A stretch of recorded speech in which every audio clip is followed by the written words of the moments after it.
नमस्ते। क्या हाल चाल भाई? ये मैं सीसीटी के होता हूँ, बहुत दिनों बाद मिल रहे हैं ना यार। देखो बेसिकली ना मेरे मोटिवेशन और डीमोटिवेशन का सब कारण आप हो, है ना। मैं मोटिवेट कब होता हूँ जब मैं देखता हूँ कि हाँ यार मेरे वीडियो देखे जा रहे, बच्चे देख रहे हैं और वो कमेंट वमेंट करने लगते हैं ना, तो मतलब वो लगता है कि हाँ सही जगह तक ये जा रहा है, ठीक है। और डीमोटिवेट कब हो जाता हूँ? डीमोटिवेट कब हो जाता हूँ जैसे मैंने मेहनत किया वीडियो डाला और ये सही जगह तक नहीं पहुँचा, तो फिर लगता है यार फालतू में मेहनत करो, है ना। तो इधर मैंने क्या देखा है 10-15 दिनों में, ये हमारा एकदम वॉचिंग आवर ऐसे बढ़ा है, मतलब बच्चे ने ऐसे ही एकदम इसको देखना शुरू किया। एग्जाम भी है नज़दीक में, तो मेरे को लग रहा है हाँ यार ठीक है, ये तो मोटिवेट करता है मेरे। तो सब कुछ आप ही हो, क्योंकि देखो स्टूडेंट जो होता है ना, टीचर के ब्रांड एम्बेसडर होते हैं भैया, पक्की बात है ना। तो मेरे ब्रांड एम्बेसडर तो आप लोग हो, ये पूरा MSTCT वाले फैमिली, ठीक है। तो आप जैसे बोलोगे वैसे अपन करते चलेंगे, ओके। तो ऐसा एक वीडियो हमने ऐसा बनाया भी था ना, कि लास्ट वीडियो इसी पे था ना, कि हम लोग इस एग्जाम को कैसे अप्रोच करना चाहिए, मतलब ये कौन सा कितना वेटेज का है, कैसे है। तो उसमें से वेक्टर तो बहुत वेटेज है ना, वेक्टर 3D और ये ट्रिगो का एक मिला के पूरा का पूरा 30% क्वेश्चन तो ये तीनों चैप्टर से आ रहे थे, मतलब ऑन एवरेज 10% क्वेश्चन इससे पूछे जा रहे हैं ना। और ये चैप्टर बहुत ही आसान है ये, और एग्जाम बहुत बार मैं बोल चुका हूँ इस बात को, सब खेल ना टाइम मैनेजमेंट का, जो टाइम मैनेज कर लिए वो जीत के इस एग्जाम में, है ना। चलो, तो बिना समय बर्बाद ये क्वेश्चन है वो फर्स्ट पे आते हैं। इसमें क्या बोला कि ए वेक्टर है, ओ ए वेक्टर, और यहाँ पे बोला गया है कि ये ओ बी वेक्टर है और एंगल बाइसेक्टर ऑफ एंगल। ये तो पूरा पूरा का थ्योरी बेस्ड सवाल है ना। कैसे देखो, ये हमारे पास ओ ए वेक्टर हो गया, ये हमारे पास ओ बी वेक्टर हो गया, ये मान लो हमारे पास ए था, ये हमारे पास बी था, ये हमारा ओ था, ये हमारा ए वेक्टर है, ये हमारा बी वेक्टर है। अब angle bisector of angle A O B क्या होगा? एंगल ओ ए बी ऐसे होगा यार, ये मान लो हमने इसको नाम दे दिया वी वेक्टर, है ना। तो ये हमारा एंगल बाइसेक्टर है। तो ये क्या होता है ना, ये थ्योरी है। ए कैप प्लस क्या होता है? बी कैप होता है, बी, ठीक सिंपल है ना। अब A cap plus B cap लिखने का तरीका देखो क्या है। ए वेक्टर हो गया है हमारे पास, इसको क्या कर देंगे मैग्नीट्यूड से डिवाइड है, पता ही है आपको, ये बी वेक्टर हो गया है और इसको डिवाइड कर दिया इसके मैग्नीट्यूड से, तो उसको बी कैप बोल देते हैं, A cap plus B cap. अब यही वाला चीज़ यहाँ पे लिखा हुआ है, और वो हमसे क्या पूछ रहे हैं कि एक्स और वाई की वैल्यू बताओ। तो देखो ना, एक्स यहाँ पे क्या है 1 है, और यहाँ पे वाई क्या लिखा हुआ है 1 लिखा हुआ है। देखो जरा ध्यान से, यहाँ पे क्या है, कुछ है ही नहीं, तो 1 है।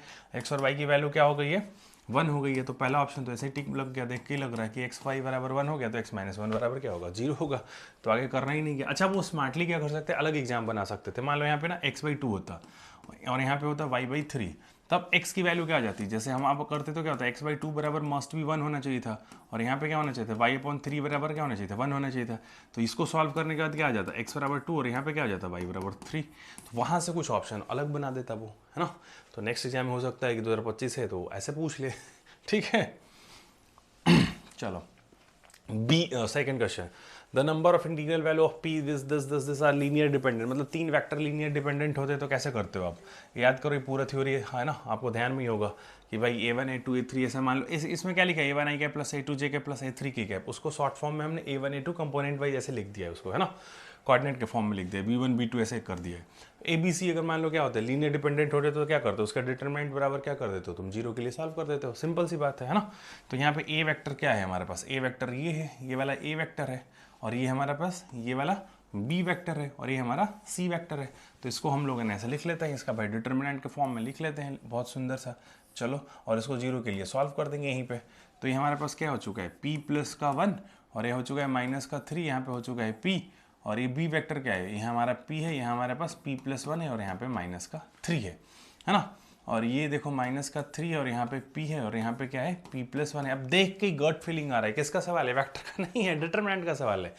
अब इसको कई बच्चे ने इसको सॉल्व करने लग जाएंगे, वो क्यूबिक में आएगा यार। बताओ कि उसने क्या पूछा, नंबर ऑफ इंटीग्रल, ऐसे कितने पॉसिबल p हैं जहाँ पे ये लीनियर डिपेंडेंट हो जाएगा।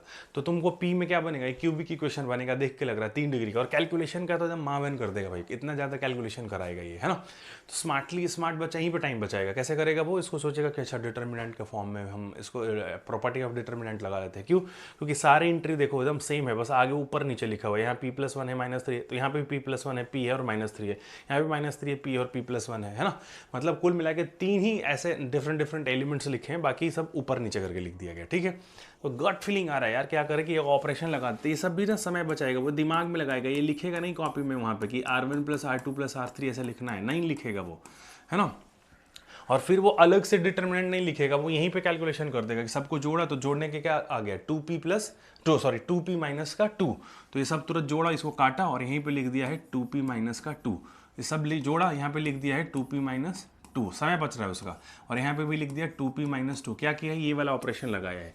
फिर वो अलग से कई बच्चा क्या करता है, अलग से डिटर्मिनेंट बनाया, फिर यहाँ पे 2p minus 2, 2p minus 2, 2p minus 2, फिर ये सब एंट्री बार बार लिखेगा। इतना क्यों करोगे यार, इतना समय थोड़े लिखने का, समय ही चला जाएगा।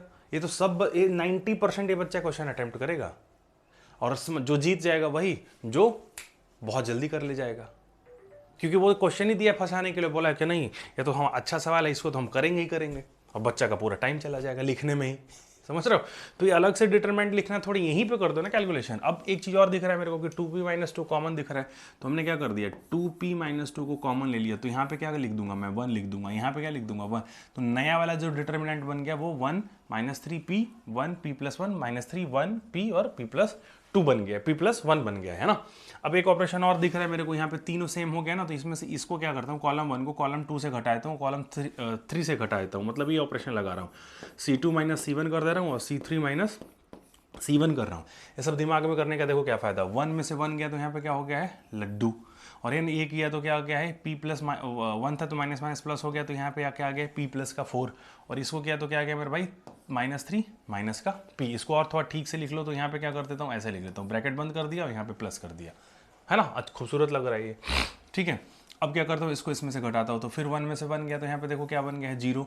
ये इसमें से गया तो क्या हो गया, p प्लस का 3 बन गया, देखो है ना, माइनस माइनस प्लस हो चुका है, और ये p से p कैंसिल हो गया, तो यहाँ पे ये तो पार्ट ये चला गया। तो अब नया वाला जो बना है वो कैसे बन गया, 1 माइनस 3p 0p। अब कई बच्चे इसी में ना 2 बार डिटर्मिनेंट लिखते हैं, वो मतलब अलग अलग लिखेंगे, तो ये तुम अपना टाइम क्या कर दे रहे हो, एग्जाम में वेस्ट कर दे रहे हो। यही सीखना है मेरे से तुमको, है ना, कि एग्जाम में कैसे हम अपना समय बचाएं। ओके ठीक है, तो अब क्या कर दिया भैया हमने यहाँ पे कि 2 को ले लिया, जरा ध्यान से देखो, 2 को कॉमन लिया, तो यहाँ पे क्या हो गया, p माइनस 1। अब खोलना बहुत आसान है, 2 इंटू 0 बन गया, तो सिर्फ इसी को खोलना है ना, इसी के अलॉन्ग खोल देते हैं, है ना। तो ठीक है, खोल दिया, ये 1 ही है, यहाँ पे क्या है p प्लस का 4, और यहाँ पे क्या है 1 से मल्टीप्लाई किया तो 1 ही हो गया, और ये माइनस कर देता हूँ, माइनस। अब यहाँ जरा ध्यान से देख, माइनस माइनस क्या हो चुका है, प्लस, तो ये प्लस हो गया, ये हो गया है p प्लस 3 का होल स्क्वायर, है ना, डन। अब यहाँ पे जरा ये बराबर क्या होना चाहिए था, ये 0 होना चाहिए था भैया, है ना। अब इसको थोड़ा और ठीक से लिखो तो क्या हो गया, p माइनस 1, और अंदर किया तो क्या आ गया मेरा भाई p प्लस का 4, और यहाँ पे आ गया है p का स्क्वायर प्लस का 9 और प्लस का 6p, है ना। This must be equal to 0। तो ये हमारा देखो p माइनस 1 है, और यहाँ पे कर दिया तो क्या आ गया, जरा ध्यान से देखो, p स्क्वायर प्लस का 7p और प्लस का यहाँ पे है 13। अब ये जरा ध्यान से देखो, ये किसका सवाल बन गया वापस से, ये वेक्टर का थोड़ा क्वाड्रेटिक का बन गया। क्यों, एक तो p की वैल्यू क्या मिल रही है ना, एक तो p की वैल्यू क्या मिल, इंटीग्रल वैल्यू की बात किया, वो देखो जरा ध्यान से, इंटीग्रल वैल्यू की बात किया, तो एक तो p बराबर 1 मिल रहा है। अब ये ना क्वाड्रेटिक क्वेश्चन है, जिसका देख के ही लग रहा है कि d क्या है, लेस देन 0 है, d देख के ही लग रहा है कि d लेस देन 0 है, तो इसमें नो रियल रूट्स पॉसिबल है, इसके कोई भी रियल रूट्स आएंगे ही नहीं। तो सिर्फ और सिर्फ ऐसे p की कितनी वैल्यू आई, सिर्फ एक वैल्यू आई, उसी की वैल्यू क्या आ गई थी 1, है ना। तो ये p का वैल्यू नहीं पूछ रहा है, मान लो यहाँ पे p माइनस 3 होता तो p की वैल्यू तो 3 होती ना, तो नंबर ऑफ सॉल्यूशन क्या होता, 1 ही होता ना। Number of integral value of p क्या होता, नंबर ऑफ इंटीग्रल, p की वैल्यू नहीं पूछ रहा हूँ मैं, ध्यान देना जोश जोश में, है ना। Number of integral value of p क्या होता, 1, बाई चांस 1 ही है, इसका आंसर भी आ रहा है ना। ठीक है, तो यहाँ से तो कुछ मिला नहीं, यहाँ पे क्या होगा, no real value of, no such real value of p is possible, ऐसा p का कोई वैल्यू पॉसिबल ही नहीं हुआ। तो यहाँ पे सिर्फ कौन सा लग जाता, p की सिर्फ एक वैल्यू मिली और ऑप्शन बी टिक लग जाता, है ना। तो ये सिर्फ वेक्टर का सवाल नहीं था, इसमें थोड़ा क्वाड्रेटिक भी इस्तेमाल कर लिया, 10th क्लास वाला, है ना, डन। ठीक है, चलो क्वेश्चन नंबर 3 की तरफ बढ़ते हैं। The area of rectangle having the vertices, ऐसे ऐसे, ठीक है। तो एक रेक्टेंगल बना लो भैया, एक रेक्टेंगल बना लेते हैं खूबसूरत सा, एक रेक्टेंगल बना लो, ऐसा कुछ हमने बना लिया कि एक रेक्टेंगल जैसा दिख रहा है कुछ, है ना, ये दिख भी रहा है आपको रेक्टेंगल जैसा। ठीक है, उन्होंने क्या पूछा, एरिया पूछा है ना, p क्यू आर, तो यहाँ नाम देता हूँ p q r और s, इसका कोऑर्डिनेट लिख लेता हूँ, है ना। कोऑर्डिनेट बोलने का मतलब देखो, कोऑर्डिनेट फॉर्म में कैसे लिखता हूँ, p क्या हो गया -1, 1, 1, और q कैसे लिख लेता हूँ, q जरा देखो 1, 1, 1, है ना। और ये r कैसे लिख लेता हूँ, 1, -1, 1, और s कैसे लिख लेता हूँ कि -1, -1, 1, है ना। बाकी ए क्रॉस बी आपको पता है कि रेक्टेंगल का एरिया कैसे निकालते हैं। बाकी देखो मैं एकदम नॉर्मल मेथड से कैसे करता हूँ, इसका लेंथ इनटू ब्रेड्थ ही निकाल देता हूँ। चलो देखो, ये वेक्टर निकाला हमने और ये वेक्टर निकाला, ठीक है। इससे क्या मिल गया, लेंथ मिल गया, ये ब्रेथ मिल गया, दोनों मिल गए और दोनों को मल्टीप्लाई कर देंगे, लेंथ इंटू ब्रेथ, यही होता ही है ना, और कुछ तो होता ही नहीं है। तो इसको किया तो क्या आ गया, देखो वन, ये पी क्यू वैक्टर निकाला है तो मेरे पास क्या आ गया है, ये आ गया है 2,0,0। सो इसका लेंथ है, इसका मैग्नीट्यूड क्या आ गया, मतलब समझ रहे हो, सब टाइम बचाना है तुमको एग्जाम में, ऐसे ही लिखना है। आई कैप जे कैप लिखने में, के कैप में कितना टाइम वेस्ट करोगे तुम अपना, है ना। तो इसका पी क्यू का, ये पी क्यू वैक्टर था ये वाला, पी क्यू वैक्टर कैसे आया, 2 आई कैप प्लस 0 इंटू जे कैप, मतलब कुछ नहीं, 0 इंटू के कैप मतलब कुछ नहीं, मतलब सिर्फ क्या आया 2 आई कैप, 2 आई कैप का मैग्नीट्यूड क्या आएगा 2, है ना। तो इसका लेंथ कितना आ गया 2।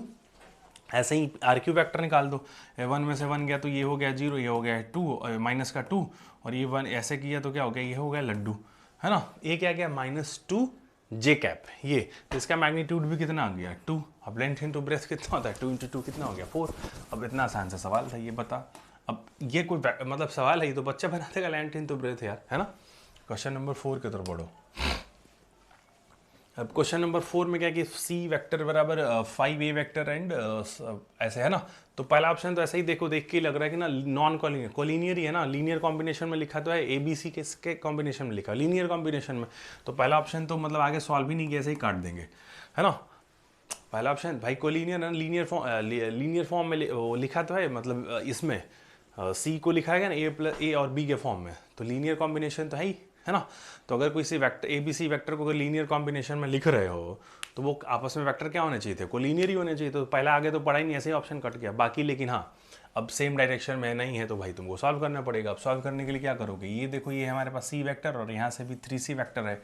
अब इसी को 3c वेक्टर बना लेते हैं। 3c वेक्टर बना लिए तो क्या हो गया हमारे पास, ये 15a वेक्टर प्लस का 18b वेक्टर बराबर, यहाँ पर 3c वेक्टर बराबर क्या होना चाहिए था, 3c वेक्टर होना चाहिए था।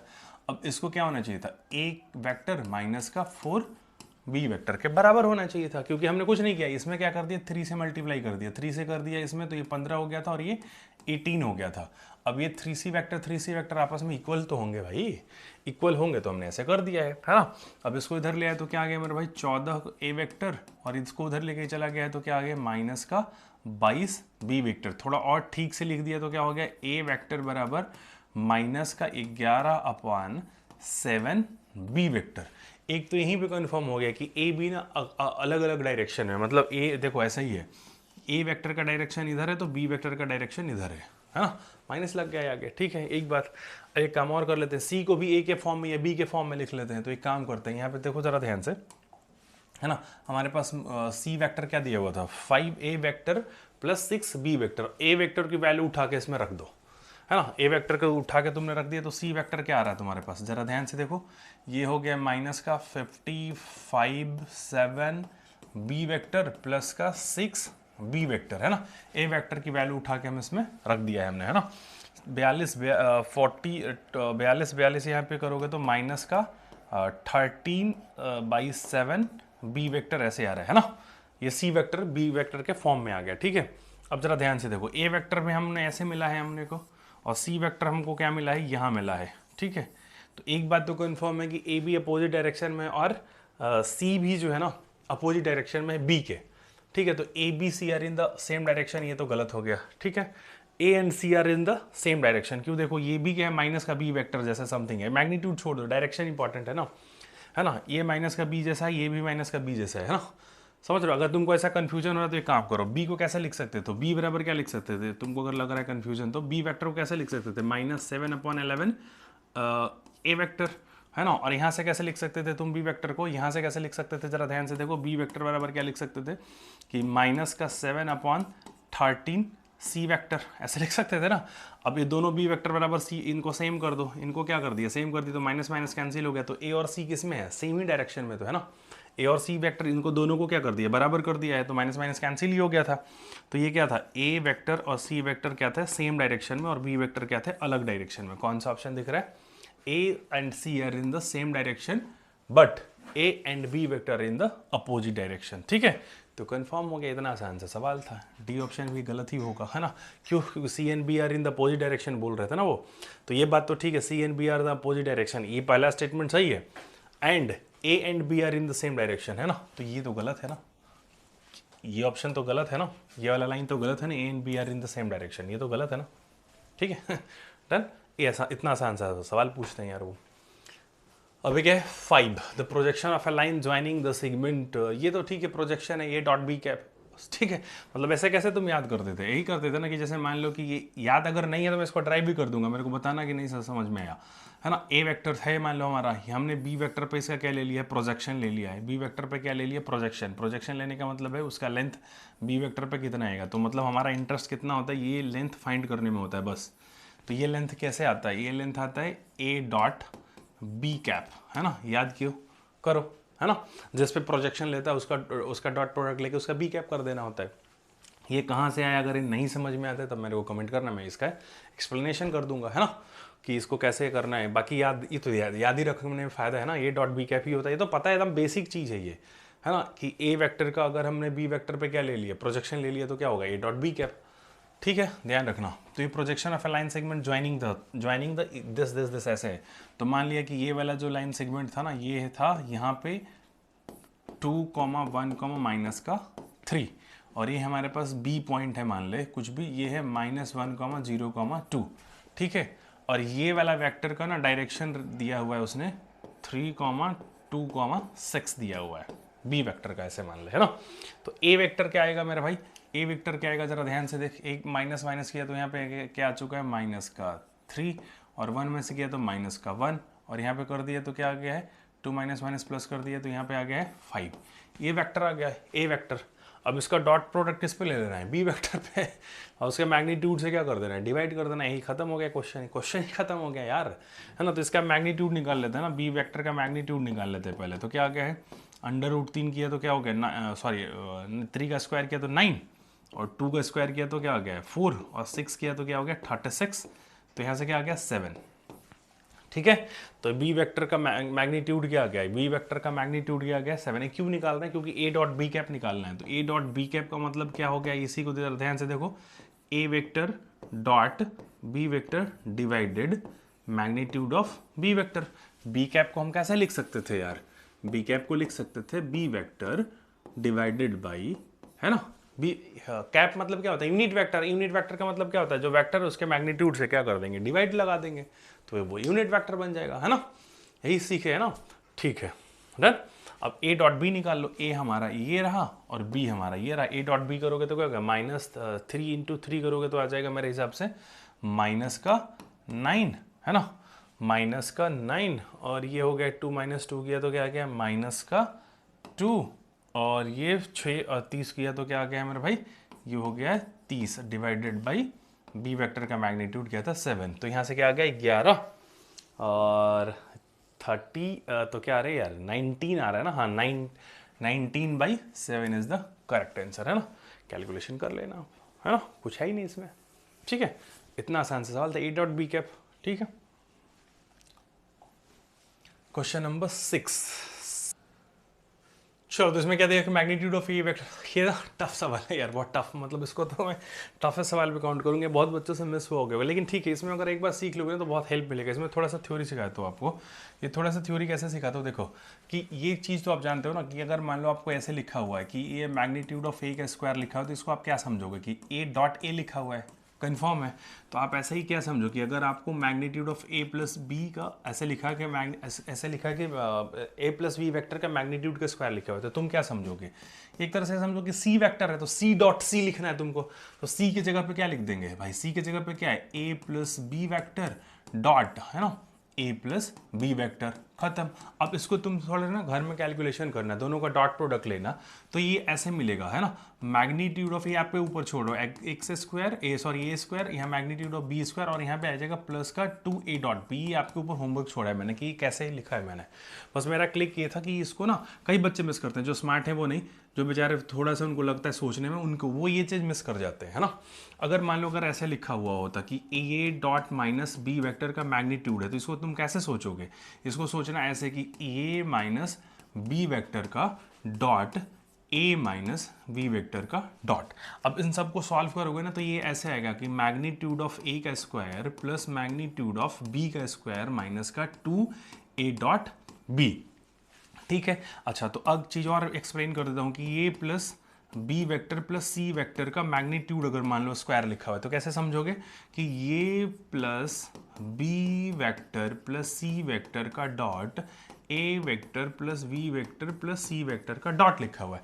अब इसको तुम सब कुछ सॉल्व करना तो ऐसे आ जाएगा कि मैग्नीट्यूड ऑफ ए का square plus magnitude of B का square plus magnitude of C का स्क्वायर प्लस 2 इंटू ए डॉट बी, है ना, plus B dot C plus C dot E. ये आपको थोड़ा सा मैंने सोचने के लिए घर पे बोला कि ये देखना कि ऐसे होता है क्या, ऐसे ही होता है ना। अब आते हैं क्वेश्चन पे। तो क्वेश्चन में टफ तो है ही। अब इसने बोला है कि इसकी हाईएस्ट वैल्यू क्या होगी, मतलब डज नॉट एक्सीड, मतलब इसकी हाईएस्ट वैल्यू क्या होगी। तो ए माइनस बी वेक्टर का मैग्नीट्यूड का स्क्वायर लिखा हुआ है ना, तो उसको एक्सप्लेन करोगे तो क्या होगा। अब अभी हमने सीखा है, क्या सीखा है कि मैग्नीट्यूड ऑफ ए का स्क्वायर प्लस हो जाएगा मैग्नीट्यूड ऑफ बी का स्क्वायर माइनस का 2a डॉट बी। अब बी माइनस बी वेक्टर का करोगे तो क्या आ जाएगा, बी वेक्टर का स्क्वायर, है ना। इसको अब करेंगे कि b माइनस सी वेक्टर का मैग्नीट्यूड का स्क्वायर, तो क्या होगा b minus c dot b minus c, है ना। तो वहां पे करके देखना आप घर पे, ये आपके लिए छोड़ रहा हूं कि b वेक्टर का square plus magnitude of c vector minus 2b dot c, है ना। अब ऐसे ही c माइनस a वेक्टर का एक्सप्लेन खोलो तो वो क्या आ जाएगा कि मैग्नीट्यूड ऑफ c का square plus magnitude of a का स्क्वायर माइनस का 2c डॉट a। अब हमको क्या कर देना है कि इनको प्लस कर देना है सबको, है ना, क्योंकि भाई इनकी हाईएस्ट वैल्यू वो पूछा है। तो ठीक से लिखे हो तो क्या आ गया कि 2 इंटू मैग्नीट्यूड ऑफ, जरा ध्यान से देखो, a का square plus magnitude of b का square plus magnitude of c का स्क्वायर, है ना। अब -2 को एक साथ कॉमन ले लेता हूँ तो यहाँ पे क्या बच रहा है कि ये डॉट b, है ना, प्लस बी डॉट सी, है ना, प्लस सी डॉट ए। ठीक है, अब इसकी भैया हमको क्या निकालनी, हाईएस्ट वैल्यू। ठीक है, एक तो कंफर्म हो गया इसके हाईएस्ट वैल्यू। और ये वाला पार्ट तो बहुत आसानी से सॉल्व होगा क्योंकि ये डेटा में सब कुछ गिवन है ना। ये क्या हो गया है 25, यहाँ पे चलो कर लेते हैं रफ में। ए का क्या है, ए का स्क्वायर करेंगे तो क्या आ जाएगा 9, तो 9 प्लस 25 प्लस 49, ये कितना आ जाएगा, ये 83 आ जाएगा। 83 इंटू 2 करेंगे तो क्या आ जाएगा 166 minus 2 into as it is, ये वाला पार्ट उतर गया। यानी अब हमको इसको क्या करना है, इसकी हाईएस्ट वैल्यू फाइंड करना है मेरे को, है ना। ठीक है, तो अब सारा का सारा फोकस किस पे होना चाहिए, इस पे होना चाहिए कि ये वाला पार्ट कैसे आ सकता था। तो जरा ध्यान से देखो कैसे सोचना था यहाँ पे कि a vector plus v vector plus C vector का मैग्नीट्यूड का square, this must be greater than equal to 0 होना चाहिए था। होगा ही होगा, है ना, ऐसे सोचना है क्योंकि यहीं से a dot B plus B dot C plus सब कुछ जनरेट होगा। ऐसा नहीं सोच रहे कि सर आपने कैसे सोच लिया, मैं इसलिए सोच रहा हूँ, इसलिए मैंने बोला कि ये टफ है, आपको थोड़ा सा अलग सोचना पड़ेगा। अच्छा, बहुत बार प्रैक्टिस कर लोगे इस तरह क्वेश्चन को ना, तो वहाँ पे भी तुम भी सोच लोगे। हमने किया हुआ है इसलिए हम सोच ले रहे हैं, आपने अभी नहीं किया हुआ है या कम प्रैक्टिस है इसलिए आप नहीं सोच पा रहे हो। तो आप अभी सोच लेना कि क्यों कर रहे हैं, अभी दिख जाएगा क्यों, क्योंकि a dot B dot C, अभी इस वाले में देखो ना, अभी हमने एक्सप्लेन किया था ना आपको, क्योंकि यहाँ पे जनरेट हो रहा है ना यार ये चीज़ें, है ना, a dot B plus B dot, इसलिए हमको वो सोचने पे वो मजबूर कर रहा है कि हम ऐसे सोच सकते हैं। ठीक है, क्यों सोच रहे हैं वो इंपॉर्टेंट था। तो ये खोल दिया मैं कि मैग्नीट्यूड ऑफ a का square plus magnitude of b का square plus magnitude of c का स्क्वायर प्लस 2 इंटू, है ना, a dot b plus b dot c plus c dot a, this must be greater equal to क्या होना चाहिए था 0। अब इसको अभी तुमने सॉल्व किया तो क्या आ गया था 83 प्लस 2। अब इसको मैं क्या बोल देता हूँ, एक सेकंड के लिए ध्यान से देखो, है ना। अच्छा चलो एक बार और लिख लेता हूँ कि यार ये आपको होगी सर इतना भी शॉर्टकट मत भागो। तो ये dot B plus B dot C plus C dot A, यहाँ तक तो बात हमारी बन गई, यहाँ तक तो बात हमारी बन गई, है ना। यानी इसकी वैल्यू जो है, जो जरा ध्यान से देखो, इसकी जो वैल्यू है हमने अपन क्या करते हैं कि 83 को इधर ही रहने देते हैं। अब इनको क्या करता हूँ मैं, उधर लेके चला जाता हूँ, है ना। दिस मस्ट भी हो गया, ऐसे लिख दिया -2 a डॉट बी डॉट, जानबूझ के लिख रहा हूँ, एग्जाम इतना नहीं लिखना है, पहली बार यहाँ पे कर रहा हूँ इसलिए इतनी बार लिख रहा हूँ मैं। ठीक है, दिस मस्ट बी, ये होना चाहिए। यानी इसकी जो वैल्यू है, इसकी जो हाईएस्ट वैल्यू है, इसकी ये हाईएस्ट वैल्यू कितनी हो सकती थी 83 से ऊपर नहीं हो सकता था, -2 वाला पार्ट। हमारे पास भी तो यही था ना यार, हमने इसको एक सेकंड के लिए ऐसे तुम समझो ना कि इसकी हमको क्या करना था। अब देखो एक सेकंड के लिए मैं क्या बोल रहा हूँ, आप कंफ्यूज मत होना, इसको मैं कैपिटल ए बोल दे रहा हूँ, कैपिटल ए -2 वाले पार्ट को पूरा बोल दिया। बहुत बच्चा कंफ्यूज करता है उसको, देखो मैं सिखाने का सबसे आसान तरीका क्या समझा रहा हूँ। इसको मैंने पूरा कैपिटल को कैपिटल ए बोल दिया, तो यानी हमारा क्वेश्चन बन गया कि 166 प्लस ए की हाईएस्ट वैल्यू फाइंड करनी है। और ए क्या है, ये हमारा ये है, ये वाला पोर्शन जो है हमारा ये है। ए को हमने बोला है -2 इंटू समथिंग, है ना। अब ए की जो हाईएस्ट वैल्यू है वो क्या है, 83।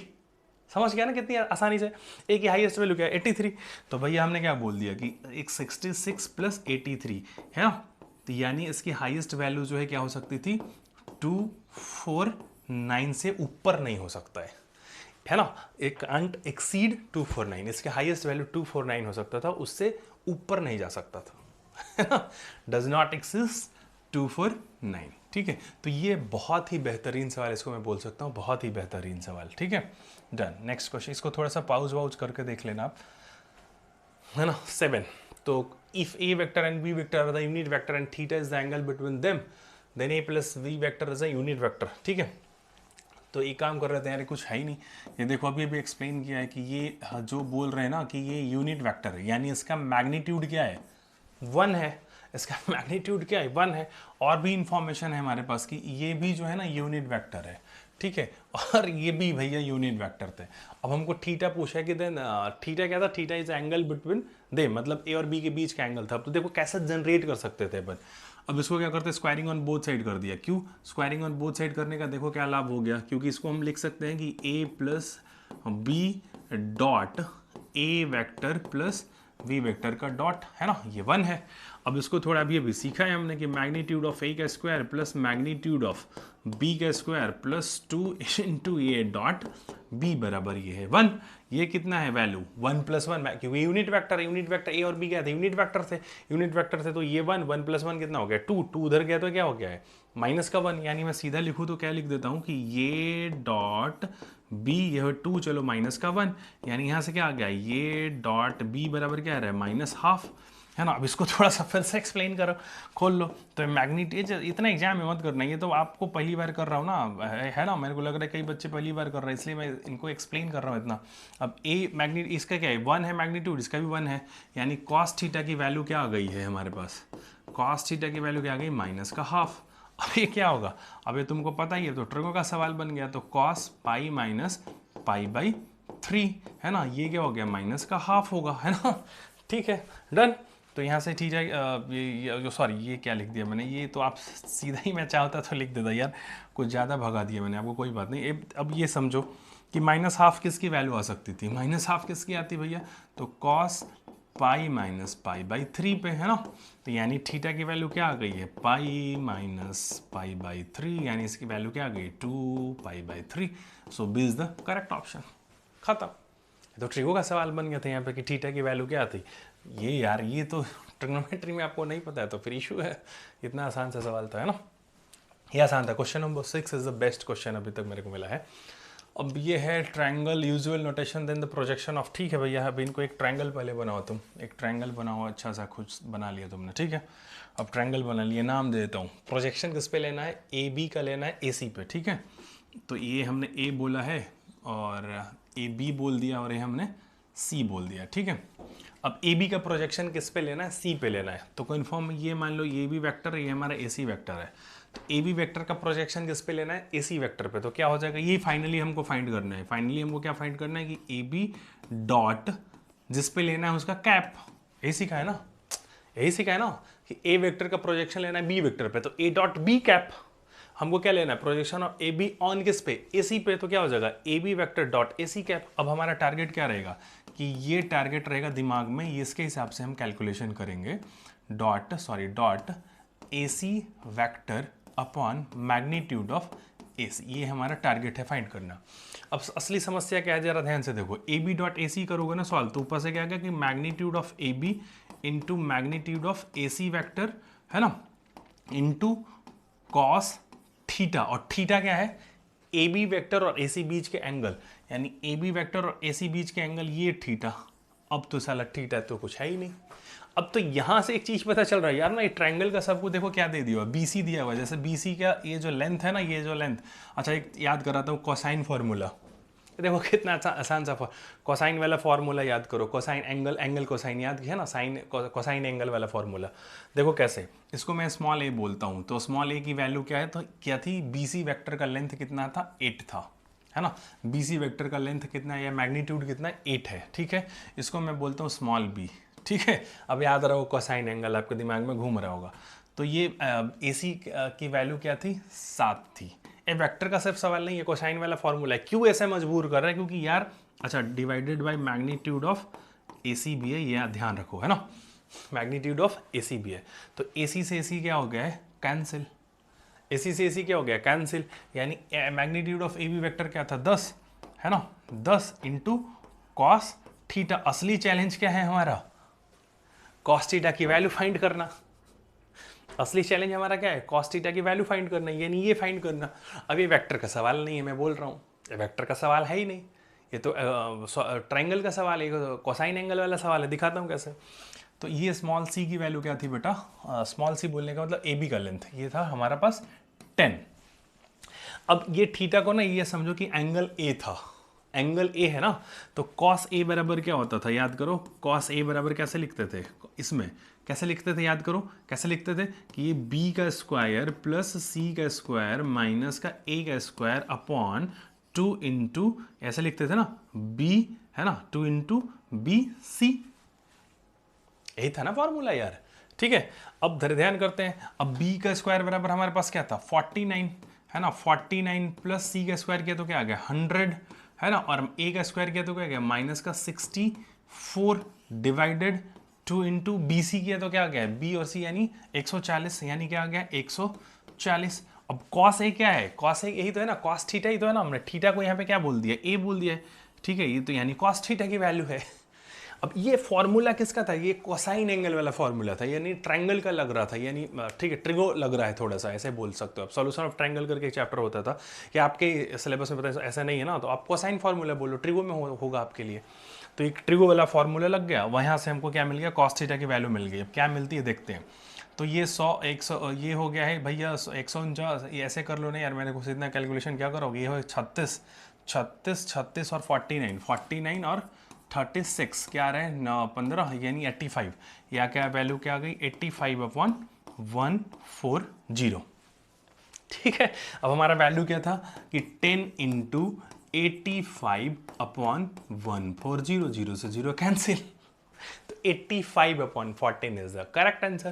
तो ये सिर्फ ट्रिगो का सवाल थोड़े ना है, ये सिर्फ ट्रिगो का सवाल थोड़े ना था, ये तो इसका भी सवाल था ना, है ना, किसका, कोसाइन एंगल का फॉर्मूला, मतलब यानी ट्रिगो थोड़ा सा लग रहा है, तो यानी आपको कोसाइन एंगल का फॉर्मूला पता था, तो बहुत आसानी से सवाल कर ले जाते। अब कैसे मैं गया वहाँ पे, क्योंकि ये इसको मैं वेक्टर की तरह ही डील कर रहा था, वेक्टर की तरह ही डील करने के बाद मेरे को लगा कि यार ये सब कुछ करने के बाद कॉस थीटा की वैल्यू कैसे फाइंड करूंगा। तो मैंने देखा कि ये ट्रायंगल का सब लेंथ दिया हुआ था, तो मेरे दिमाग में तुरंत से कोसाइन फार्मूला वाला उसको कोसाइन फार्मूला आ गया, तो मैंने इसको सॉल्व कर दिया, है ना। तो क्वेश्चन तो आसान ही था ना, वो आपसे घुमा घुमा के पूछता है, ठीक है।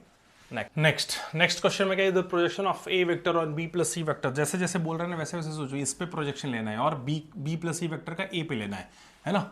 तो ठीक है, ए वेक्टर हमने लिया है डॉट, ये देखो बार बार छोड़ रहा हूँ मैं, है ना, ये आप समझना आप खुद से, है ना, इसका कैप ले लिया, है ना, क्योंकि लिखने में टाइम जाता है, इंटू दुगना है किसका, ये है बी प्लस सी वेक्टर का, किस पे, डॉट ए वेक्टर का, है ना। तो ए पे क्या ले लिया हमने, कैप ले लिया, ठीक है, क्योंकि बी प्लस सी का ए पे प्रोजेक्शन है ना, उसका ये दुगना है, ठीक है भैया। अब इसको थोड़ा ठीक से करेंगे तो क्या है, ए vector dot B plus C vector, इसका मैग्नीट्यूड क्या, बी प्लस सी वेक्टर का मैग्नीट्यूड से डिवाइड कर दिया, अब इंटू 2 इंटू यहाँ पे क्या है, बी प्लस सी वेक्टर, है ना, dot A vector upon magnitude of A vector. अब ये ए प्लस, ऐसे समझो ना, a plus b, sorry a dot B vector बराबर बी डॉट ए वेक्टर। तो यहाँ पे समझो कि क्या लिखा हुआ था, डी लिखा हुआ है, ए डॉट डी, और यहाँ पे क्या लिखा हुआ है, डी डॉट ए। तो ए डॉट डी और डी डॉट ए कैंसिल हो गया, सिंपल। तो यहाँ से क्या मिल गया मेरे को, यहाँ से ज़रा ध्यान से देखो, तो क्या मिल गया है कि magnitude of A vector equal to 2 into magnitude of B plus C vector, है ना। अब बार बार चलो हमने हर जगह मिस कर दिया है, ठीक है, तो वो हमने टाइम वेस्ट कर रहा हूँ मैं लिख के, है ना।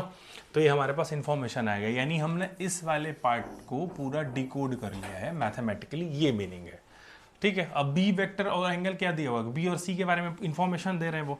तो फिर से क्वेश्चन नंबर 6 पे जाओ और वहीं पे देखो हमने क्या एक्सप्लेन किया हुआ है ना। तो इसका हमने क्या ले लिया है, स्क्वायर, है ना। इस मैग्नीट्यूड का स्क्वायर निकालेंगे तो क्या होगा, जल्दी से बताओ, मैग्नीट्यूड ऑफ बी का square plus magnitude of C का square plus 2b dot C vector, है ना। अब बी वेक्टर का जो है वो क्या आएगा, 2 इंटू 2 करोगे तो क्या आ जाएगा मेरे भाई, जल्दी से बताओ। तो 8 आ गया है और यहाँ पे सी की वैल्यू क्या, तो 16 है, 16 हो गया प्लस, अब इसको खोलोगे तो 2 इंटू क्या हो गया, magnitude of B into magnitude of C into cos. अब थीटा की वैल्यू क्या था, बी और सी के बीच में क्या था, π/4, तो कॉस π/4 जिसकी वैल्यू होती है पता ही है तुमको 1/√2।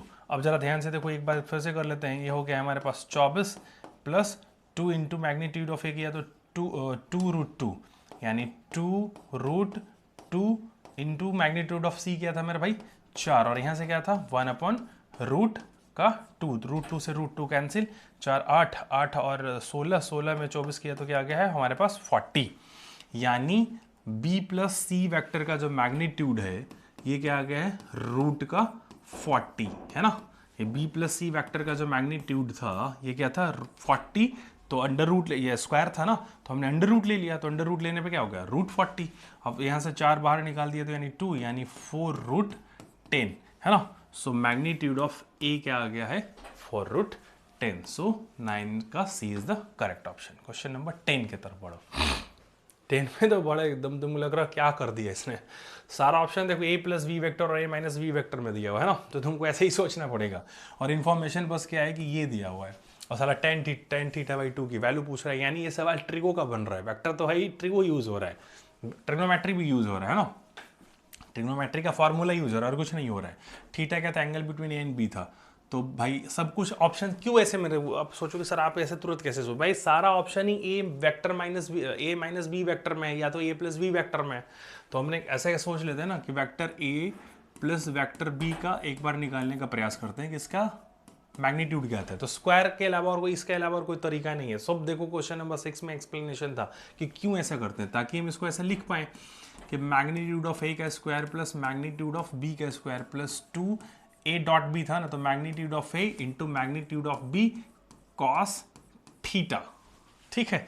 अब इसको किया तो क्या आ गया 1 + 1 किया तो 2, यानी यहाँ पे भी क्या आ रहा है, ये भी 1 है, ये भी 1 है, ये भी 1 है और ये भी 1 है, ये भी 1 है। 1 + 1 क्या हो गया है 2 और 2 + 2 कॉस थीटा, यानी 2 + 2 कॉस थीटा। अरे बस समझ में। अब जरा ध्यान से देखो, ध्यान से देखना मेरे भाई, है ना, ध्यान से देखना है अपने को, सारा खेल इसी पे है, सारा खेल इसी पे है। देखो उसने कैसे एक्सप्लेन कर दिया है।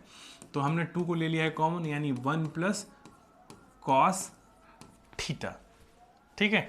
यानी क्या आ रहा है, जरा ध्यान से देखो कि magnitude of A vector plus magnitude of V vector का स्क्वायर बराबर ये हमको तो यहाँ से ऐसे मिला है, ठीक है।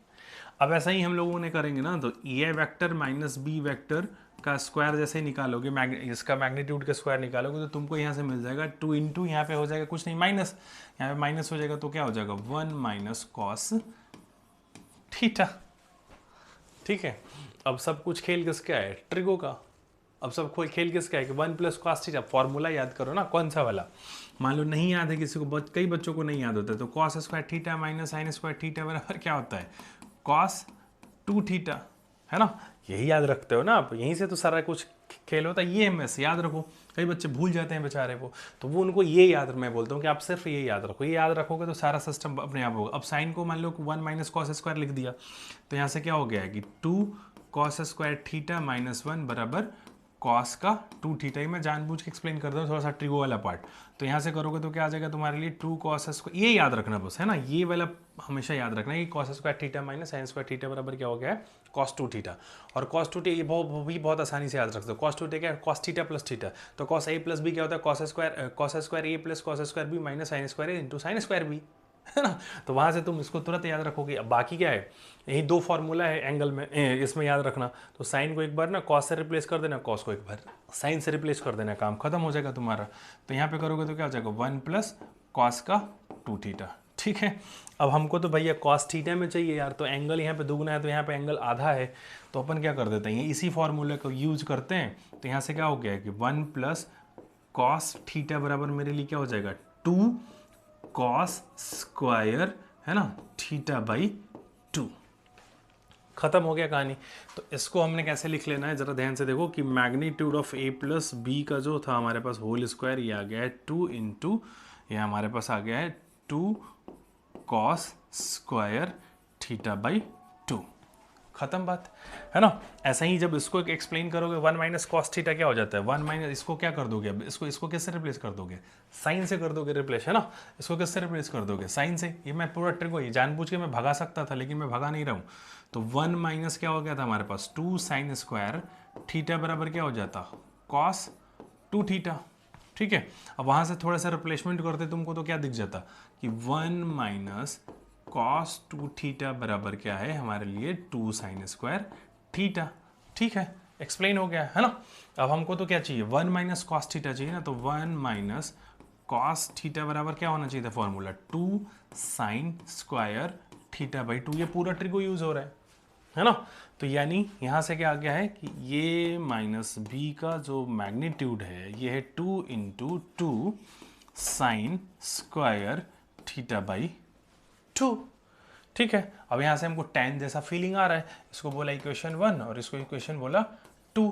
तो 1 डिवाइडेड बाई 2 कर दो, 1 डिवाइडेड बाई 2 कर दोगे तो क्योंकि tan चाहिए ना, tan चाहिए तो 2 डिवाइडेड बाई 1 करना पड़ेगा। तो 2 डिवाइडेड बाई 1 कर दिया हमने। तो क्या है मेरे पास आ गया है, ये 4 4 सब कैंसिल हो गया, तो ऊपर में क्या आ गया, मैं जल्दी से बताओ, tan स्क्वायर थीटा बाई 2 बराबर a माइनस, है ना, a माइनस बी का मैग्नीट्यूड का स्क्वायर, है ना, divided by a plus B का मैग्नीट्यूड का स्क्वायर।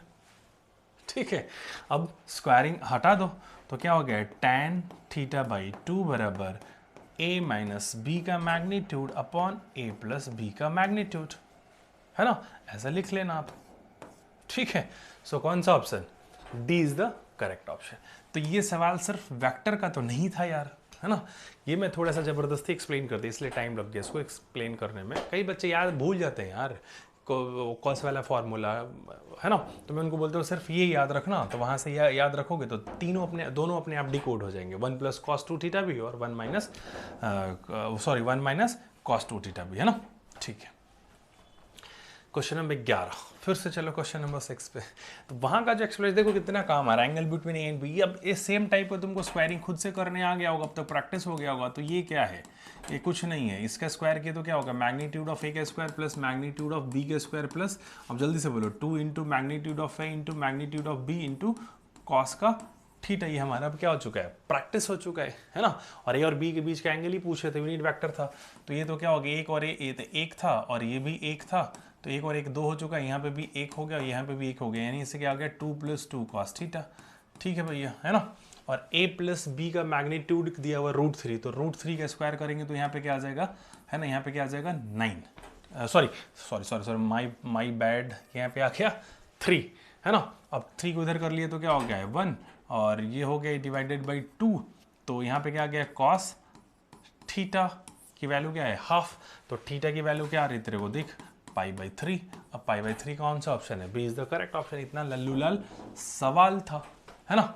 चलो तो बढ़ते हैं क्वेश्चन नंबर 12 की तरफ। क्वेश्चन नंबर 12 में क्या बोल रहा है कि ABC, फिर से क्वेश्चन नंबर 6। अब क्वेश्चन नंबर 6 का जो एक्सप्लेन, इसलिए मैं 10 मिनट दिया था, अब देखो इसमें फास्ट करूंगा।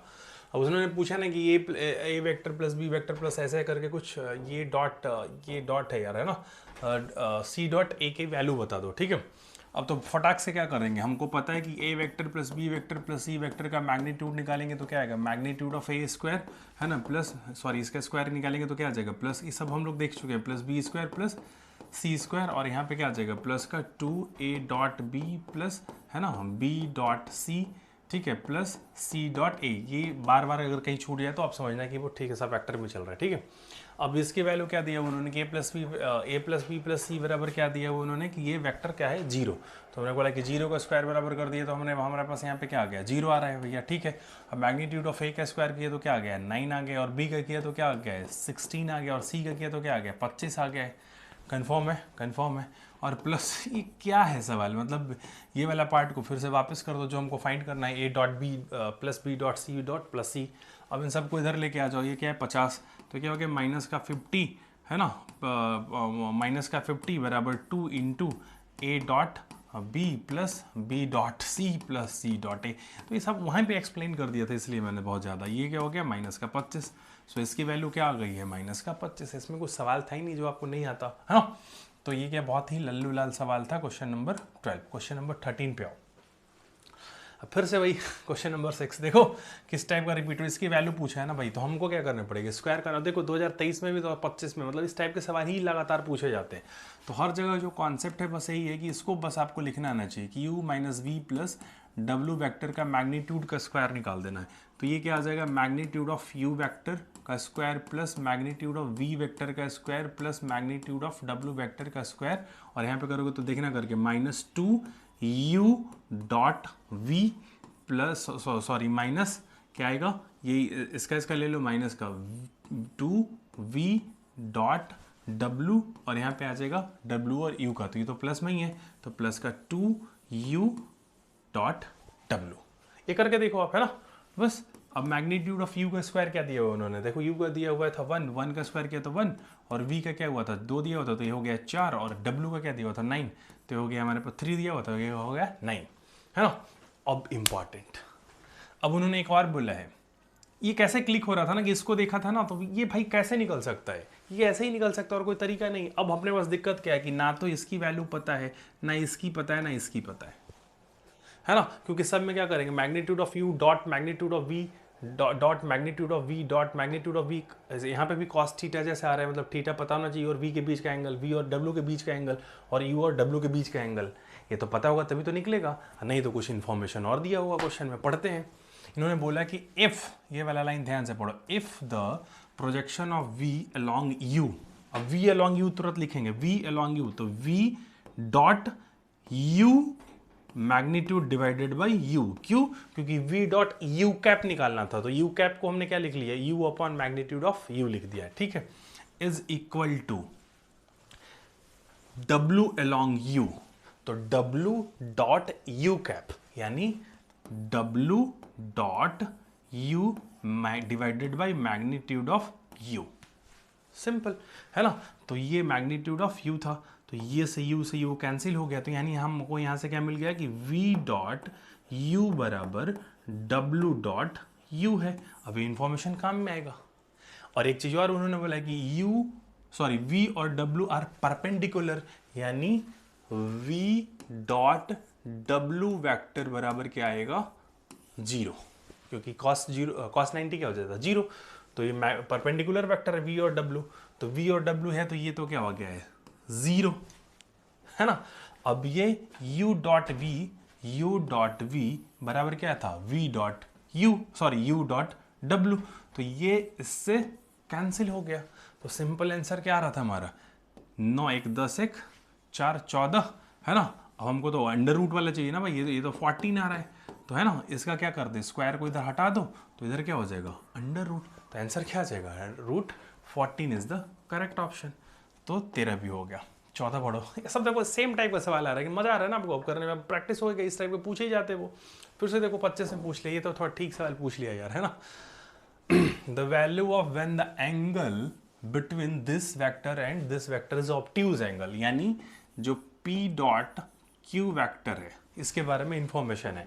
उन्होंने क्या बोला कि ऑब्ट्यूज एंगल है, यानी इन दोनों के बीच का जो एंगल है ये क्या है थीटा जो है वो ग्रेटर देन क्या होगा 90 डिग्री होगा, तो ग्रेटर देन 90 डिग्री होगा, यानी कॉस थीटा जो होगा इसकी जो वैल्यू होगी वो क्या होगी लेस देन 0 होगी। अब कॉस थीटा की लेस देन 0 होगी, तो ये जरा ध्यान से देखो, इसको लिखते तो क्या लिखते हैं magnitude of P into magnitude of Q cos theta, तो ये दोनों तो पॉजिटिव ही होते है ना, पॉजिटिव ही होते, और कॉस थीटा क्या हो जाता निगेटिव हो जाता, और m का कंडीशन पूछा उन्होंने, तो कॉस थीटा निगेटिव, कुल मिला के क्या हो जाता ये निगेटिव, यानी P डॉट Q क्या होगा निगेटिव, तो P डॉट Q निकाल लो। अब पी डॉट क्यू निकालने गए तुम तो क्या मिला तुमको, एम वाई स्क्वायर माइनस 12 और यहाँ पे हो गया प्लस का 6m y, this must be less than 0। अब यहाँ से वेक्टर का सवाल नहीं है, यहाँ से क्वाड्रेटिक का सवाल। ये नहीं y में क्वाड्रेटिक बन रहा है, इसको थोड़ा ठीक से लिखो तो ऐसे लिख देना चाहिए था कि एम वाई स्क्वायर प्लस का 6m y माइनस का 12 लेस देन 0। अब ये क्या है, क्वाड्रेटिक का है। क्यों? क्योंकि y में क्वाड्रेटिक है जिसकी वैल्यू क्या आ रही है, लेस देन 0। इसका मतलब हमेशा इसकी वैल्यू क्या है, लेस देन 0, मतलब हमेशा निगेटिव है। यानी ग्राफ इसका कैसे हो रहा होगा, या तो ऐसे हो रहा होगा या फिर, है ना, या तो ऐसे ही हो रहा होगा, ऐसे तो हो ही नहीं सकता क्योंकि लेस देन 0 तो हमेशा कैसे होगा, यही होगा। तो इस केस में क्या होता, d की जो वैल्यू है वो क्या होता है, डिस्क्रिमिनेंट क्या होता है, लेस देन 0। तो इसका d क्या होगा, लेस देन 0। तो d की वैल्यू क्या थी, यानी d लेस देन क्या होना चाहिए था, 0। ये इस वाले इंफॉर्मेशन से था, है ना। तो किसका सवाल बन गया, क्वाड्रेटिक का। तो इसका डिस्क्रिमिनेंट क्या था, ये अच्छा सवाल है, अच्छा सवाल है। 36m स्क्वायर, है ना, और माइनस माइनस करेंगे तो प्लस का 48m, दिस ये d की वैल्यू थी, ये d की वैल्यू थी, तो d मस्ट भी क्या होना चाहिए था, लेस देन 0, है ना। तो ये तुम क्या ले लो, ये 12 ले ले कॉमन, हाँ, तो 12m कॉमन ले लो।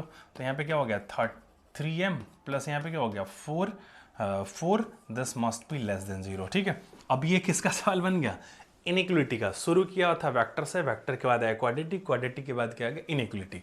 अब इनइक्वलिटी सॉल्व करना आता ही है तुमको, तो ये नंबर लाइन ले लिया। तो यहाँ पे क्या, कहाँ पे जीरो हो रहा था, ये हो रहा था माइनस का 4/3 पे, और ये 0 पे, तो इधर हो गया प्लस, इधर हो गया माइनस। ये तो इनइक्वलिटी सॉल्व नहीं करना है तो बताना, मैं वीडियो में बताऊंगा, इनइक्वलिटी सॉल्व करने के अलग से वीडियो बना दूंगा, है ना। तो हमको क्या चाहिए था, लेस देन 0 वाला चाहिए था, m की वैल्यू वाला। तो m कहाँ से कहाँ तक बिलोंग कर रहा है, m बिलोंग्स टू -4/3 से 0। ठीक है, तो कौन सा option, D is the correct option. तो ये मेरे को तो भैया बहुत ही अच्छा सवाल लगा, मतलब ये कोई कैलकुलेशन भी नहीं कराया और ये आपसे 3 चीज़ पूछा, इनइक्वलिटी भी चेक कराया, क्वाड्रेटिक का भी कॉन्सेप्ट चेक कराया, और ये देख रहा था कि ऑब्ट्यूज एंगल जब बोलते हैं तो कॉस थीटा की वैल्यू जो है इसको पता है क्या, ये लेस देन 0 होगा, तो ये वो भी चेक कर लिया आपसे, है ना। अब आते हैं क्वेश्चन नंबर 15 पे। 15 में क्या था कि A B C are the 3 unit vectors. ठीक है भाई, मैग्नीट्यूड इतना ही है, फिर से वही सब सेम सवाल रिपीट हो रहा है। तो इसकी वैल्यू हमको फाइंड करना है प्लस का, तो ठीक है यार, और क्या ऑप्शन है इसके अलावा, कुछ है ही नहीं। अब इसको डिकोड करके लिख दो तुम, तो डिकोड किया तो क्या होगा, मैग्नीट्यूड ऑफ ए का square plus magnitude of B का स्क्वायर, ये बार बार छोड़ रहा हूँ मैं, है ना, ए डॉट बी प्लस यहाँ पे क्या होगा, मैग्नीट्यूड ऑफ ए का square plus magnitude of C का स्क्वायर प्लस 2a डॉट सी। ठीक है, कंफर्म है, कंफर्म है भैया। ठीक है, अब इसकी जो वैल्यू थी वो क्या थी, 8 थी, इसकी वैल्यू क्या थी, 8 थी। अब ये सब यूनिट वेक्टर है, तो 1 2 3 4 यानी 4 प्लस, है ना, और इसको कर लेते हैं 2 को ले लेते हैं कॉमन, तो अंदर में क्या हो गया, a dot B cap plus a dot सी कैप बराबर 8, है ना। 4 उधर चला गया, यहाँ से क्या मिल गया है, a डॉट, ये 4 गया तो इधर क्या हो गया है 4, और ये फिर 2 से डिवाइड कर दिया तो ये हो गया है 2, यानी a dot B plus a dot C की जो वैल्यू है ये क्या आ रही है, 2 आ रही है। ये तो इस इंफॉर्मेशन है। अब यार कंफर्म, इतना ही इन्फॉर्मेशन पे क्वेश्चन सॉल्व हो रहा होगा, कंफर्म मान के चलो आप, है ना। अब इसकी वैल्यू तुमसे पूछा था उन्होंने, तो ये इसको अब डिकोड करो भैया।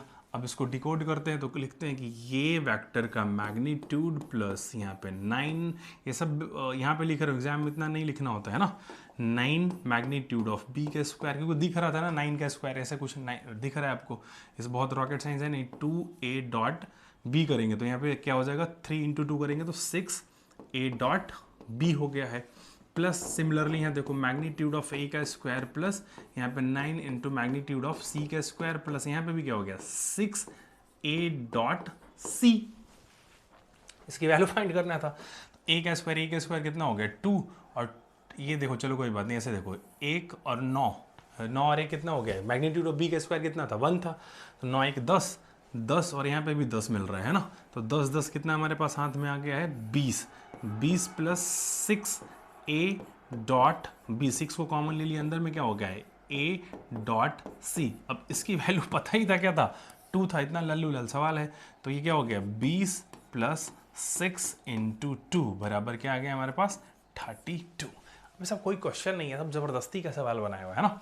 अब लेकिन ये देखो सब आया हुआ सवाल था, तो कुल मिलाकर अच्छा ये एक चीज़ नोटिस की 25 में भी अच्छा सवाल पूछ लिया कि ये वाला ज़रा ध्यान करना, नहीं मज़ेदार कौन था, ये वाला था मज़ेदार, ये जो मेरे को लगा ना मज़ेदार लगा कि मतलब बहुत कुछ चेक किया आपसे, है ना।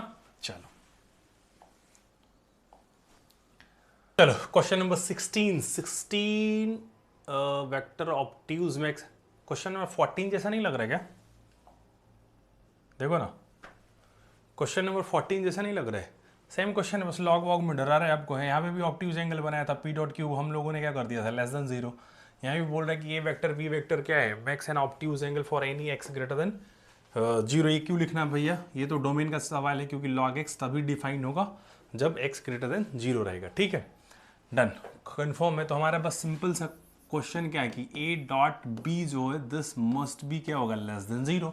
ए डॉट बी कैप अभी देख चुके थे उधर, अब इसको थोड़ा ठीक से लिखोगे तो क्या हो गया, सी इंटू लॉग एक्स बेस है 7, इसका है स्क्वायर, प्लस यहाँ पे करेंगे तो क्या हो जाएगा, जे जे वाला पार्ट है क्योंकि 6 सी, यहाँ पे क्या हो गया लॉग एक्स बेस का 7 और यहाँ पे हो गया माइनस का 12, this must be less than equal to 0। अब खुद से देखना यार, एक वहाँ पे क्या बन गया था y, यहाँ पे ये क्या था y, मतलब क्या था y में क्वाड्रेटिक बन गया था। तो मैं ऐसे सोचो ना, यहाँ पे log इसको रिप्लेस कर दो इससे, मैं क्या बोल रहा हूँ कि log x 7 को ना y से रिप्लेस कर दो, तो सेम सवाल बन तो गया। देखो ना वहाँ पे क्या था, m लिखा हुआ था c की जगह, मतलब सेम सवाल बन गया। यानी ये जो क्वाड्रेटिक है ये लेस देन हमेशा 0 है, यानी मतलब क्या है कि ये ऐसे हो रहा है ना, हमेशा इसकी वैल्यू क्या है, लेस देन 0 है। यानी यहाँ फिर से क्या हो गया, d लेस देन 0। अब d लेस देन 0 करोगे तो क्या होगा 36 सी स्क्वायर और माइनस प्लस करोगे तो 48 सी, ले सेम सवाल बन गया भाई, है ना। तो वहाँ पे कौन सा ऑप्शन था, -4/3 से लेके 0 के बीच में ही तो ऑप्शन था ना। सो सी एकदम सेम, कुछ सब कुछ सेम सवाल बन गया। वहाँ पे सी की जगह पे m था, देख लो सवाल नहीं है विश्वास तो देखो देखो देखो देखो देखो देखो, है ना। यहाँ पे देखो ना 36 m स्क्वायर प्लस 48 m था, वहाँ पे c है, यहाँ पे m है, वहाँ पे c है, खत्म। सो ऑप्शन क्या हो गया, सी इज द करेक्ट ऑप्शन। ठीक है, सेम सवाल था, अलग अलग उसमें पूछा गया होगा शिफ्ट में। क्वेश्चन नंबर 17 देखो, बाप रे कितनी बार पूछा, कितना लल्लू लाल सवाल होता है ये, देखने में लंबा छोड़ा लग रहा है ना। मैग्नीट्यूड ऑफ ए देखो क्या दिया होता है, ए का 2 दिया हुआ, बी का 3 दिया हुआ, सी का 4 दिया हुआ। If A is perpendicular to B plus C vector, यानी A dot B vector plus C vector क्या हो गया, ये 0 वेक्टर है। तो सॉरी, ये 0 है, वेक्टर नहीं होगा, स्केलर प्रोडक्ट थोड़ी ना वेक्टर हो सकता है, ये तो स्केलर प्रोडक्ट है, डॉट प्रोडक्ट में वेक्टर कैसे साइन बना दूंगा मैं, है ना, पाप कर दूंगा। और ये वाला लाइन तो डिकोड हो गया। अब b इज परपेंडिकुलर टू ये है, अब b इज परपेंडिकुलर टू ये है, तो यानी b dot c vector plus a vector जो है ये क्या है, ये 0 है। और फिर अगला लाइन क्या है कि c is perpendicular to a, यानी c vector dot a vector plus v vector जो है ये क्या है, ये 0 है। ठीक है, done. Then the magnitude of A vector plus B vector plus C, A plus B plus C पूछा है हमसे। तो ठीक है भैया, A vector plus B vector plus C vector, फिर से क्वेश्चन नंबर 6 में चलो, इसका स्क्वायर निकालो। तो मैग्नीट्यूड ऑफ ए का square plus magnitude of B का square plus magnitude of C का स्क्वायर प्लस 2, यहाँ पे क्या हो गया, A dot B plus B dot C plus C dot A, है ना, डन। ये कर लेते हैं, ये क्या हो गया है, ये हो गया है 4 और ये हो गया है 9 और ये हो गया है 16, है ना। और ये मेरे हिसाब से आएगा एकदम लड्डू 0, देखो कैसे अब इसको सबको खोलो, तुम खोलोगे तो क्या आ जाएगा, A dot B plus A dot C बराबर 0। इसको करोगे तो क्या आ जाएगा, B dot C plus C dot B बराबर 0। अब इस सॉरी सी हो बी डॉट सी और बी डॉट ए, है ना, यानी ए डॉट बी। इसको करोगे तो क्या आ जाएगा, C dot A plus C dot B बराबर 0। इन सबको जोड़ दो, इन सबको जोड़ोगे तो क्या होगा, 2a dot B plus 2a dot C plus 2b dot C बराबर क्या हो जाएगा, 0। तो इसकी वैल्यू क्या हो गई है, ये हो गई है 0, सिंपल, है ना। तो इसका मैग्नीट्यूड निकालना था, तो ये क्या आ रहा था, 29 आ रहा था ना, 29 आ रहा था, तो ये क्या हो जाएगा, ये रूट हटा दो तो ये क्या हो जाएगा 29, रूट का 29। सो कौन सा option, C is the correct option. इतना लल्लू लाल सवाल है, और सोचो 3 बार रिपीट हो रहा है इस टाइप के क्वेश्चन, डर रहे हैं बच्चे पता नहीं क्यों। एक ही सवाल मेरे को यार अच्छा लगा था अभी तक उधर, कौन सा, ये क्वेश्चन नंबर 6 अभी तक सबसे बेस्ट सवाल है। और एक वो क्वेश्चन नंबर 14, उसके जैसा 16 था, अब A B and C are the unit vector such that this देखो इसमें थोड़ा सा एक थ्योरी समझो आप, है ना। कैसे कि एक चीज़ तो मैं ऐसे बोल देता हूँ आपको कि आज के बाद ना कभी भी दिखे ना कि ए वेक्टर अगर मान लो ऐसे पूछे, एक थोड़ा सा एक्सप्लेन पता है बहुत लोगों को, लेकिन मैं मान लो जिनको नहीं पता है उनके लिए है कि यार ए वेक्टर जो है मान लो बी वेक्टर के भी परपेंडिकुलर हो, सी वेक्टर के भी परपेंडिकुलर हो, तो यार तुमसे ऐसे कोई क्वेश्चन पूछे लैंग्वेज में कि एक ऐसा वेक्टर बताओ जो बी के भी परपेंडिकुलर हो और सी के भी परपेंडिकुलर हो, तो तुम्हारे तुरंत दिमाग में क्या जाना चाहिए, बी क्रॉस सी, है ना। मतलब मेरे बोलने का मतलब है कि जैसे मान लो ये हमारा प्लेन है, ये हमारा यहाँ पे बी वेक्टर और ये हमारे यहाँ पे सी वेक्टर है ना। ये मान लो हमारा यहाँ पे सी वेक्टर है, मैं बोलूँगा कि ऐसा वेक्टर लिखो जो बी और सी के भी परपेंडिकुलर हो, तो तुम क्या करोगे, ये क्या ले लेना, बी क्रॉस सी लेना, और उसके अगर यूनिट पूछ ले तो उसके मैग्नीट्यूड से क्या करते हो तुम, डिवाइड कर देना, है ना, डिवाइड कर देना। बी क्रॉस सी हमेशा क्या होगा, एक ऐसा वेक्टर है जो ए बी के भी परपेंडिकुलर है और सी के भी परपेंडिकुलर है। और ये प्लस माइनस मतलब क्या है कि ऊपर अगर है, जैसे ये प्लेन था ना, ऊपर है तो क्या होगा प्लस वाला, और नीचे है तो देखो यार, अगर मान लो ऊपर है तो ये प्लस वाला है और नीचे भी तो परपेंडिकुलर हो सकता है। ये प्लेन है हमारा, ऊपर है तो प्लस का और नीचे है तो माइनस का, है ना, इसलिए प्लस माइनस लिख देते हैं यहाँ पे। ओके, बस ऐसी क्यों ऐसा मेरे को लग रहा था, क्योंकि सारा ऑप्शन देखो उसने क्या दिया हुआ है, उसने बड़ा स्मार्टली प्ले किया हुआ है कि ये तो दे दिया कि ए डॉट बी बराबर 0 और ए डॉट सी बराबर 0, तो इसका मतलब है कि A is perpendicular to B vector, और फिर बोल रहा है कि and A vector is also perpendicular to C vector. ठीक है, फिर उसने बोला भी है कि देन बी और सी के बीच में एंगल π/6 दे दिया और पूछा है कि एंगल ए वेक्टर को बी क्रॉस सी के फॉर्म में कैसे लिख सकते हैं। तो पहले तो ऐसे समझो कि ए वेक्टर को हम लोग ऐसे लिख सकते थे कि प्लस माइनस बी क्रॉस सी वेक्टर, है ना, डिवाइडेड बाई इसके मैग्नीट्यूड से एक यूनिट वेक्टर ले लेते हैं हम लोग ऐसे, है ना। अब उसने जो जो इन्फॉर्मेशन बी क्रॉस सी के बारे में दिया है ले लेते हैं। तो ऊपर में तो छेड़छाड़ हम लोगों ने किया ही नहीं, ये रहा बी क्रॉस सी ऐसे ही रहा। अब नीचे में क्या करते हैं, बी क्रॉस सी का मैग्नीट्यूड निकालने के लिए हम लोगों ने क्या कर दिया कि मैग्नीट्यूड ऑफ बी, है ना, magnitude of B into magnitude of C, यहाँ पे क्या हो गया साइन का थीटा, कन्फर्म है। यूनिटी फैक्टर तो है यार, ये क्या हो गया, ये 1 है, ये 1 है, और एक इसकी वैल्यू कितने, साइन थीटा क्या था, बी और सी के बीच में एंगल π/6, तो ये क्या हो गया हाफ, है ना, हाफ ऊपर चला गया तो क्या हो गया 2, यानी क्या हो गया, यहाँ पे कैसे लिखोगे इसको सही से, plus minus 2 into B cross C. So कौन सा option, C is the correct option. आसान सा सवाल है ना, मतलब ये थोड़ा लॉजिकल था, वो देख रहा था कि बच्चा को डेफिनेशन जैसा कुछ आ रहा है कि नहीं आ रहा है ना। क्वेश्चन नंबर 90 की तरफ बढ़ते हैं, सॉरी 20 की तरफ बढ़ते हैं, 90 बोल रहा हूँ। The area of parallelogram whose diagonal, ठीक है यार, एक पैरेललोग्राम बना लो तुम थोड़ा सा, है ना, एक पैरेललोग्राम बना लिया तुमने, मान लो कैसे बनाओगे, ऐसे बना लेते हैं भाई, एक पैरेललोग्राम बना लिया हमने, ठीक है। तो ये इसमें क्या हो जाता था, ये डायगोनल है अगर मान लो, और ये डायगोनल है, तो ये अगर D1 है और ये अगर ये D2 है, तो इसका एरिया कैसे निकालते थे, half into magnitude of D1 cross D2, simple सा लॉजिक है ना। अब इसमें जो डायगोनल को दिया हुआ था ये क्या है, ये D1 है और ये हमारे पास क्या है D2 है, वेर ये यूनिट वेक्टर, ठीक है, और एंगल उनके बीच में जो है ना, किसके बीच में है, अर्ध वेक्टर, ठीक है, एंगल ए और बी के बीच में नहीं है, एंगल ये हमारा ये D1 है और ये D2 है, तो यानी D और D1 D2 के बीच में जो एंगल है ना, नहीं, A and B are the unit vector forming an angle of A और बी के बीच का जो एंगल है वो है 45। तो बहुत आसानी से सॉल्व हो जाता है, D1 और D2 के बीच का एंगल दिया हो रहा था, है ना। तो थोड़ा सा इसने कॉम्प्लेक्स कर दिया है, हल्का सा, ज़्यादा नहीं किया। तो ये क्वेश्चन भी ना रिपीट होता है, इस टाइप के क्वेश्चन है, ठीक है।